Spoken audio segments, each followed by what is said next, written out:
So, ano yung variables? Yung variables, para lang siyang box. Box siya na nagko-contain ng laman. Box. Okay? Ito yung variable natin. So, sa box, pwede tayong maglagay ng mga values. Okay? So, lalagay tayo ng values sa sa sa box.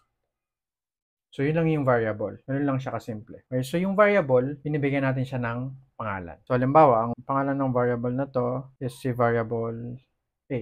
So, meron na tayong pangalan para sa variable natin. Ang tawag natin sa kanya is si variable A o kaya si box A. Okay? So, dito, mapapansin natin, ito, sa left side is si A, then equals, tapos naglagay tayo sa right side ng equals na something. Okay, so ganun mag-assign ng variable sa Python. Sa left side, meron tayong variable name, tapos equal sign, and then ano yung ilalagay natin na value. So, yan, di ba? So, yung value, yun yung nilagay natin sa box, which is A. Okay? So, yung A, yun yung variable natin. Si value, yun yung value natin. Okay? So, ganun lang siya. Lalagay lang tayo sa box. So, dito, gaya nung nabanggit natin last time, sa last video natin, gagamit tayo ng notebook. So, ito yung notebook natin. Click lang natin itong open notebook.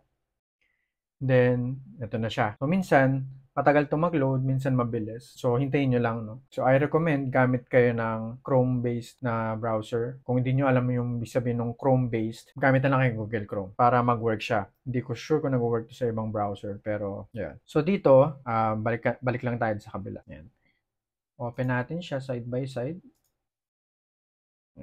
So, yung nasa left side, ito yung post natin or yung written post. Sabihin, ito yung babasahin natin. Yung sa right side, kung mapapansin natin, same lang siya. Yung sa right side kasi, pwede natin siyang i-run as Python code. So, same lang yan. So, ito sa kaliwa, sa kaliwa, yan. Ito yan, variable searches container. Sa right side, ito rin yan. Okay, so yung nasa right side, nababago siya. Kung mapapansin nyo, pwede tayo mag-type dyan. Tapos, escape. Yan. So, napansin nyo na-edit siya. Dito kasi pwede tayong mag-run ng code. Itong nasa notebook, pwede nyo siyang baguhin, pwede nyo siyang i-edit. Hindi naman mababago yung nasa website. Okay, yung link na to, ibibigay ko naman sa description. So, ito yung sa website, ito yung link sa website natin. Kahit i-edit nyo tong nasa notebook, hindi mababago yung nakapost sa website. Take note lang na pag binago nyo yung nasa notebook, masasave siya sa local PC nyo or laptop. So, every time na babalik kayo dito sa notebook na to, nagte-take effect yung changes. Provided sinave nyo siya. Ito yung save, file, and then save. Okay? So, pwede nyo siyang i-save. So, ito yung halimbawa ng pag-create ng variable. No? So, yung A equals something, tapos B equals 1. So, para ma-check natin kung ano yung laman ng box na A, diba? Ang analogy natin is yung variable is box. Okay? Yung variable name is yung nasa left side ng equal sign. Okay? So, pag nag-print tayo ng the value of variable A is, ito yung A na to, is ito rin yung A na yan. Tapos, itong B na to, is ito yung B na yan. Okay? So, pag nag-print tayo, ito yung lalabas. The value of variable A is something. Okay? Kasi yun yung nilagay natin dun sa box na A or sa variable A.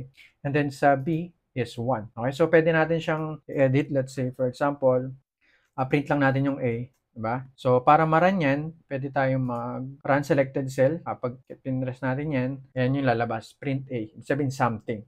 Yung A kasi is something. So, ganun din sa B. Okay? Ang shortcut dito is sa Mac. Mac kasi yung gamit ko. So, Command Enter. I believe Control Enter siya sa Windows. Okay? So, pag kinlik ko lang yung Command and Enter, yan, lalabas yung 1. Okay? So, ganun lang siya. Ang variable is box. Naglalagay lang tayo ng laman sa loob ng box. Okay? Yun lang siya. Actually, pwede na tayo mag-stop doon. Yung variable name, meron siyang rules. No? Pagdating sa Python, meron tayong rules. Sa ibang programming language, may kanya-kanyang rule yan. Okay? So, every programming language, meron yung rules sa variable naming. Okay, so sa Python halimbawa, kailangan letters lang, numbers, and underscores. Okay, so bawal yung mga special character. Ayun, bawal yung special character. Basta ito lang siya, letter, number, underscore. Okay, start with the letter or an underscore, but not with a number. So ito, basahin nyo na lang siya. Ayan yung mga rules ni Python, kung ano lang yung pwede sa variable name. Yan, bawal ang space, and then bawal yung mga Python keywords. So yung keywords, yun yung mga words sa Python na may special meaning. Para makuha natin yung mga keywords na yon, iniran natin tong code na to, which is ito yan sa kaliwa. Ito, i-run natin yung mga code na yan, and then ito yung output. Ignore nyo na lang kung anong ibig sabihin nitong code na to, kasi later on, i-discuss natin kung anong ibig sabihin yan. Pero sa ngayon, ni-run lang natin siya para malista yung mga keywords. Okay, so bawal yung false, bawal yung none, true. So ito yung mga hindi pwedeng gamitin as variable name. So pag ginamit natin yan as variable name, magkakaroon tayo ng error. Okay, so discuss ko lang pala, may dalawang dito sa notebook, no, notebook specific to, hindi to Python. May dalawang cell dito. Ito kasi cell ang tawag dyan. Ito, yan, cell yan. Ito cell. Basta nakiklik, yan, cell yan. Nakikita natin, nag-highlight siya dito sa left side. Yan, cell. Kapag ito is just text, hindi to Python code. Ito yung mga Python code. So, anong difference? Pwede tayong mag-add. Halimbawa, itong plus sign. Pag nakaklik tayo sa cell na to, mag-a-add siya ng cell below. Okay?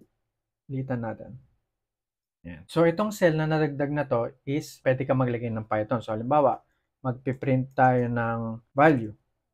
Diba? So, command enter. So, ito, nagprint siya ng value. Okay? So, ibig sabihin, itong cell na to is Python code. Ito yung nag-i-indicate na code siya. Ayan. Kung mapapansin natin, pag nandito tayo sa cell na to, nakalagay dyan code. Kapag nandito tayo sa cell na to, makikita natin markdown. Ang ibig sabihin nun, text lang siya. Hindi siya nararan as Python code. Okay? So, take note lang natin yon. Kapag nagkiklik tayo ng cell, may dalawang klase, mayroong Python code at mayroong markdown. Ito, mapapansin natin code yan, ito is markdown. Okay? Itong cell na to, pwede natin i-highlight, pwede natin i-delete. Ito sa right side, mayroong delete icon.